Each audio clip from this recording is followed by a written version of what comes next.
कौन है आप? क्या नाम है आपका? बताइए ना प्लीज। मेरा नाम माया है। मैं इसी घर में रहती हूँ, अकेली।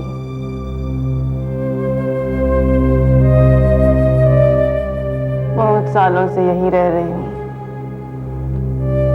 बहुत सालों से बाहर भी नहीं गई।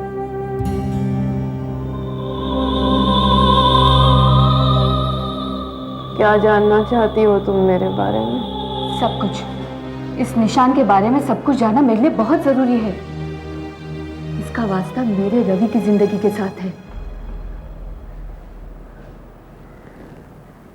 ये रवि, इसे जानती हैं आप? नहीं, मैं बहुत छोटी थी जब ये निशान मेरे हाथ पर आया। ये मेरे बाबूजी यहाँ के ठाकुर थे। इन्होंने मेरी परवरिश की। मेरी माँ बचपन में ही गुजर गई थी। बहुत प्यार से इन्होंने मुझे पाला, लेकिन बहुत सख्त आदमी थे। मैं बहुत डरती थी इनसे। इनका बहुत विश्वास था ये हस्तरेखा भविष्यवाणी में। उसी दिन की बात है जिस दिन ये तस्वीर बन रही थी।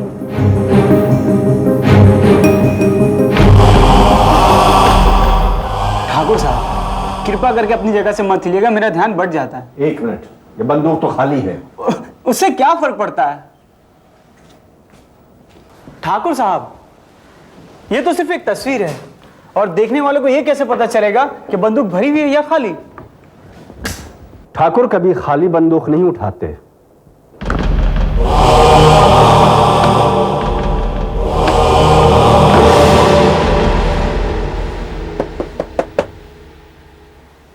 ठाकुर साहब, लगता है ये तस्वीर कभी पूरी नहीं होगी। माया बेटी, जाओ, जाकर देखो कौन आया है।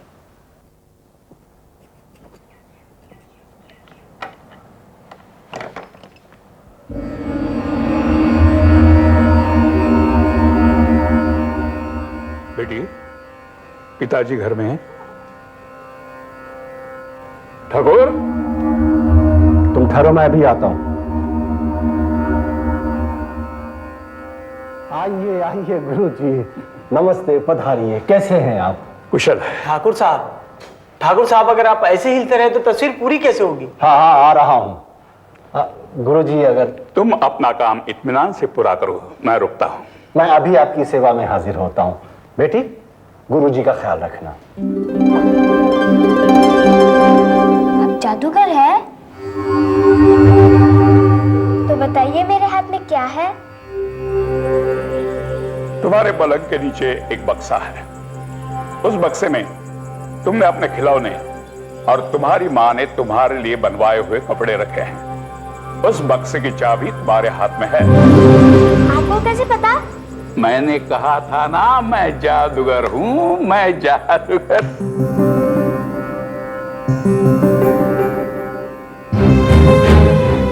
अरे अरे अरे, आप क्या देख रहे हैं? ठाकुर, मैंने अभी तुम्हारी बेटी का हाथ देखा। बहुत अच्छी बच्ची है, बड़ी होकर सुंदर और सुशील औरत बनेगी, मगर उसकी शादी कभी मत होने देना। उसकी शादी हो गई तो उसकी जिंदगी तबाह हो जाएगी। क्या? हाँ, मेरी बात ध्यान से सुनो, चेतावनी समझ लो इसे। अगर उसकी शादी हो गई तो उसकी जिंदगी हमेशा दुख से भरी रहेगी। ये नहीं हो सकता है। ठाकुर, जरा अपना हाथ दिखाओ।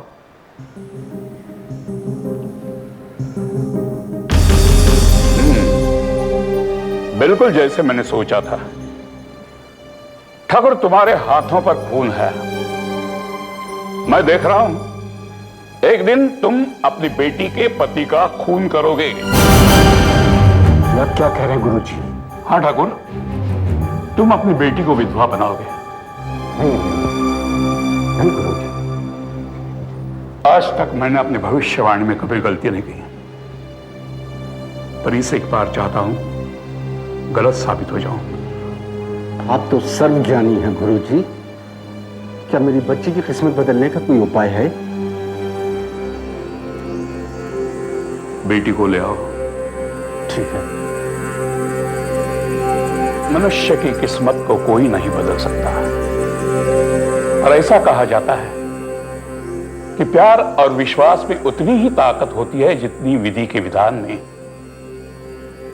बेटी,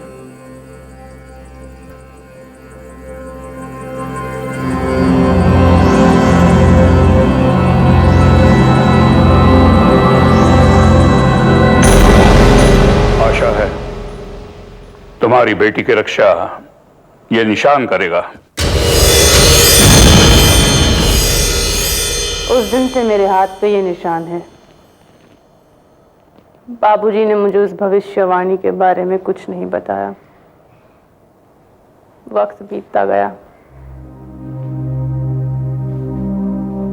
मेरे लिए बहुत सारे रिश्ते आए, लेकिन हर बार बाबूजी कोई ना कोई बहाना बनाकर बात टाल देते थे।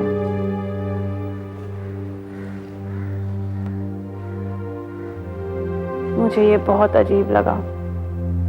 मैं 30 साल की हो गई थी। मैंने अपने अकेलेपन से समझौता कर ही लिया था कि संजय मेरी जिंदगी में आया। क्यों तुम इतने दिनों से एक ही बात पर बहस किए जा रही हो? मैंने तुमसे 1 नहीं 2 नहीं 100 बार कह दिया है, मैं उससे नहीं मिलूंगा और तुम भी उससे नहीं मिलोगी।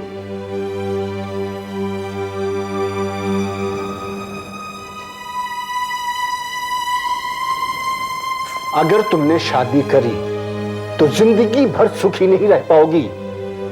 गुरुजी ने कहा था तुम्हारी शादी ना हो, इसी में सबकी भलाई है।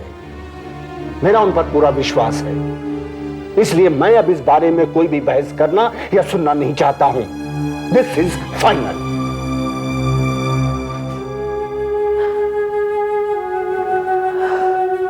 लेकिन मैं संजय से प्यार करती हूँ,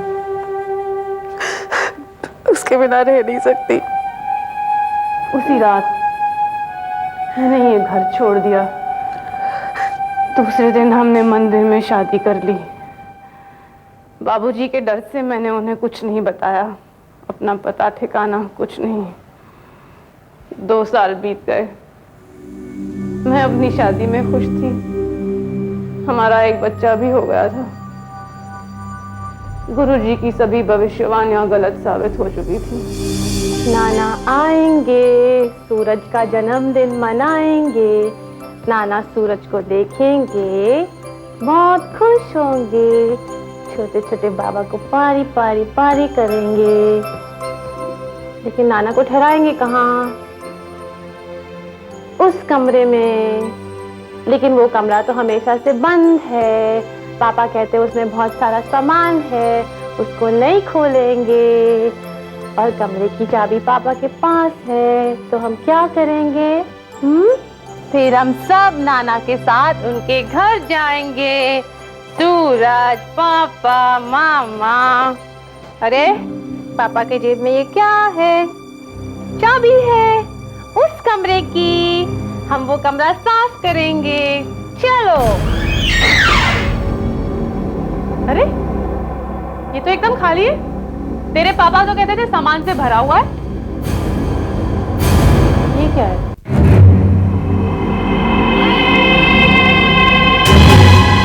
अखबार की cutting. Shawl killer claims 17th victim, widow murdered in Nasik. अनूठे हत्याकांड। Sangli arrest found strangled. चश्मदीद गवाह ने हत्यारे को देखा है। ये खूनी वास्तव में एक जवान आदमी है जो बूढ़े का भेष बनाकर हत्याएं करता है।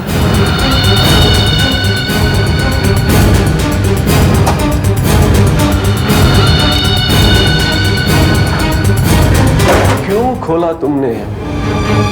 मैंने मना किया था ना कि इस कमरे में मत आना। मना किया था ना? किया था ना? तुमने इन औरतों का खून किया है। हाँ किया है।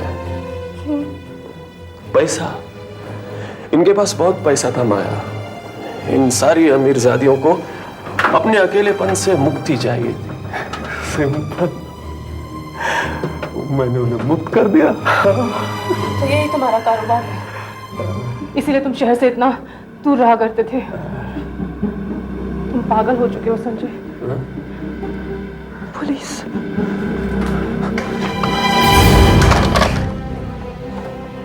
ऐसी भूल मत कर माया।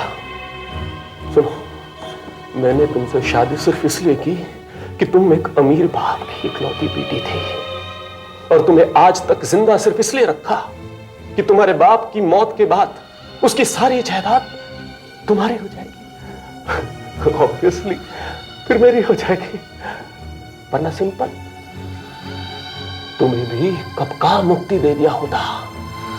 माया, मजबूर मत कर माया। देखो माया, मैं तुझे आज नहीं मारना चाहता हूं, अरे मुझे जायदाद चाहिए था। मजबूर मत कर माया, प्लीज प्लीज मेरी बात मान लो। जब मैं पुलिस को लेकर घर पहुंची तो मैंने पाया कि संजय भाग गया है। हमारे बच्चे को लेकर भाग गया था।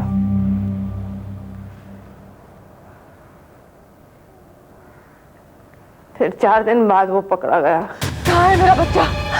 क्या किया तुमने उसके साथ? फेंक दिया है उसे ऐसी जगह जहां से तुम उसे कभी ढूंढ नहीं पाओगी। ऐसा मत कहो, मैं तुमसे विनती करती हूँ, मुझे बताओ कहाँ है वो? पुलिस के हाथों पकड़वाने की सजा दी है मैंने तुम्हें। अब रोती रहना है जिंदगी भर अपने लाडने के लिए। ले चलो उसे। मैडम, अभी अभी खबर मिली कि आपके पिताजी सीरियस है। बेटी हिम्मत ना हारना, ना होकर भी तुम्हारे साथ हमेशा रहूंगा। और ये गुरु जी का दिया हुआ निशान हमेशा तुम्हारी रक्षा करेगा। बाबूजी। संजय को उम्र कैद की सजा हुई। उसने पुलिस को बताया कि उसने हमारा बच्चा किसी रेलगाड़ी में छोड़ दिया, वो आज तक नहीं मिला। यानी उस दिन के बाद आपने अपने बच्चे को देखा ही नहीं?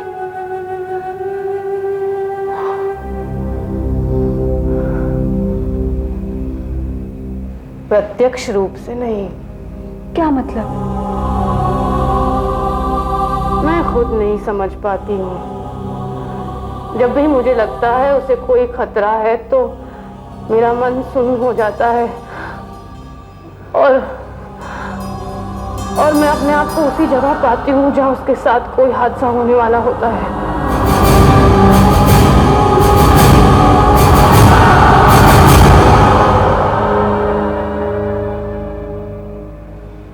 मैं उसे रोकने की कोशिश करती हूँ, लेकिन वो मेरी बात नहीं समझ पाता, और फिर मैं जाग जाती हूँ। मुझे कुछ याद नहीं रहता, सिर्फ एक अजीब सा एहसास, जैसे एक राहत। मेरा बच्चा कहाँ होगा? आंटी, मुझे आप ही से बात करनी थी, और मैं चाहती थी कि रवि यहाँ ना हो। क्या बात है अमृता, बहुत परेशान लग रही है। आंटी, मुझे आपसे एक सवाल पूछना है, बहुत नाजुक, और सच जानना मेरे लिए बहुत जरूरी है। क्या आप ही रवि की माँ हैं? क्या मतलब है तुम्हारा अमृता? मुझे गलत मत समझिएगा आंटी, मैं मानती हूँ कि आप ही रवि की माँ है, पर क्या रवि आपका बेटा है? आप ही ने उसे जन्म दिया है?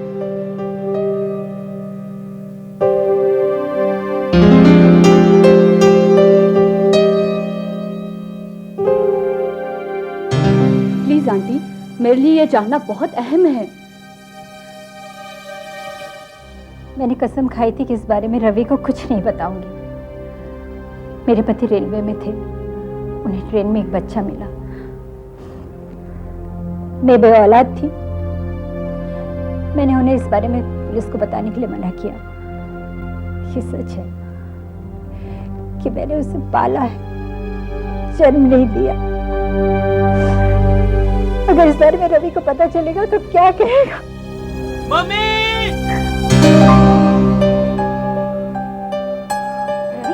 क्या हुआ बेटे?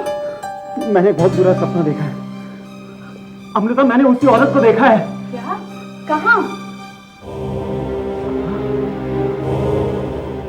बिल्कुल हकीकत जैसा। मैं एक अनजान घर में था, वो खड़ी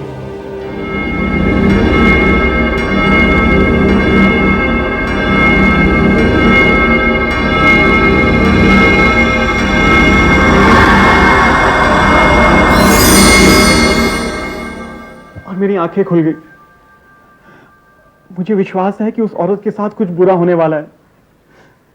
मम्मी, उस औरत ने मेरी जान 3 बार बचाई है और आज जब वो मुश्किल में है, मैं कुछ नहीं कर सकता। कहीं से उसका पता मिल जाए। मैं जानती हूँ रवि, मैं जानती हूँ वो कहाँ है। क्या? आज दोपहर को ही तो मैं उससे मिली, यही बताने तो यहाँ आई थी। हरिपुर में रहती है वो, लेकिन आज जब मैं मिली तब तो वो बिल्कुल ठीक थी। नहीं अमृता, मैंने खुद अपनी आंखों से देखा है कि उसे किसी ने चाकू से मारा है। एक मिनट, तुमने कहा तुमने सपने में घड़ी देखी थी। उस घड़ी में टाइम क्या हुआ था? 10 बज रहे थे। 10? अभी तो 7 भी नहीं बजे हैं। हो सकता है तुमने जो देखा वो आगे होने वाला हो।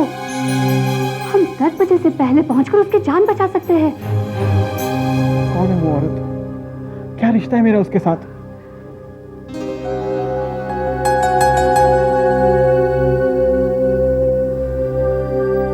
वो तुम्हारी माँ है रवि।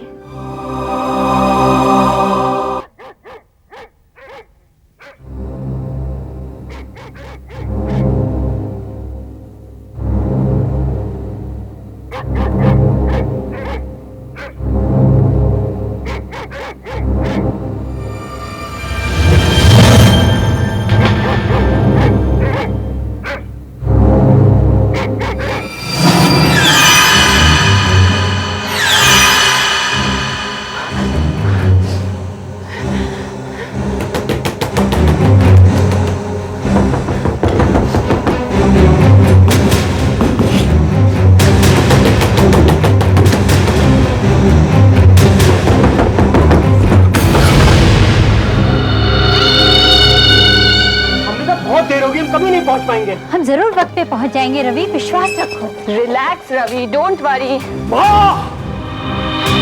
तुम सामने आओ। डरो मत माया, मैं तुम्हारे साथ कुछ भी नहीं करूंगा। सच कह रहा हूं, मैं तो सिर्फ तुम्हारी जान लूंगा।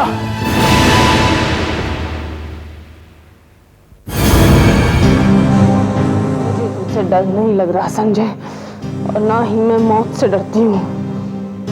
तुमने मुझे जीते जी उसी दिन मार दिया था जिस दिन तुमने हमारा बच्चा मुझसे छीन लिया। इससे ज्यादा तुम मेरा कुछ नहीं बिगाड़ सकते। बच्चा छीन लिया तो क्या हुआ? तूने मेरी जिंदगी तबाह कर दी। अब मैं तुझे जिंदा नहीं छोड़ूंगा।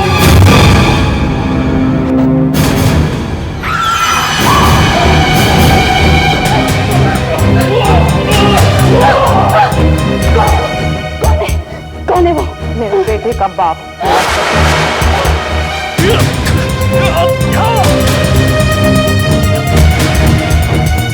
ये कौन है?